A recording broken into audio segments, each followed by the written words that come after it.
All right, here in the weather department, we have, well, similar numbers in some spots to what we were seeing this time last night with some 40s. The difference tonight is we're dropping. Last night, the warm front was coming in before those storms, and we started to warm up through the overnight hours.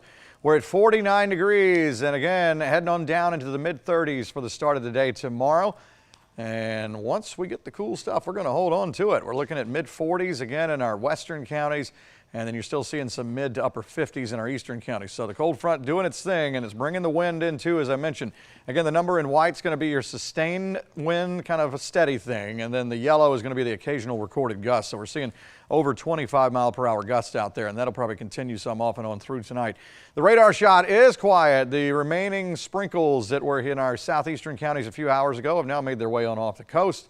A thin line of that leading edge from the front continues out in the Atlantic there. Kind of cool looking. All right, so here's a look at future view. It shows not a whole lot going on, which is okay. After all that rain, we're going to be looking at sunshine tomorrow, maybe a few clouds, and again, a westerly breeze. This will take us into Friday. Looks like more sunshine and blue sky, so great looking outside, but I think the coat will be necessary.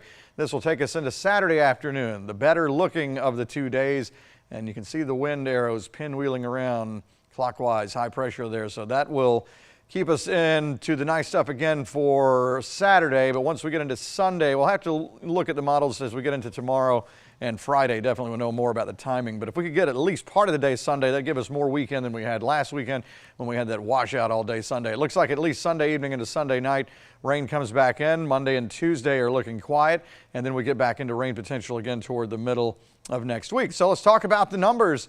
Again, last night, a little bit different as we were warming up as we headed towards sunrise. We're looking at upper 30s in some spots, mid 30s in others to start the day tomorrow.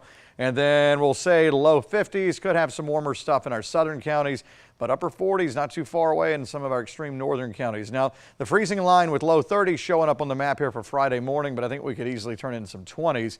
And then there's Friday afternoon with some of the cool stuff still in play, some low 50s to maybe mid 50s south.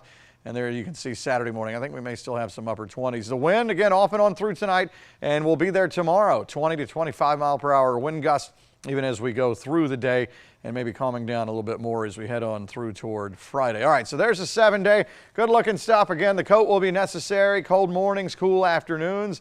Saturday looking good. Sunday, rain at least later in the day, and then February showing up on the 7-day now. Looks like it may be a little bit warmer. All right.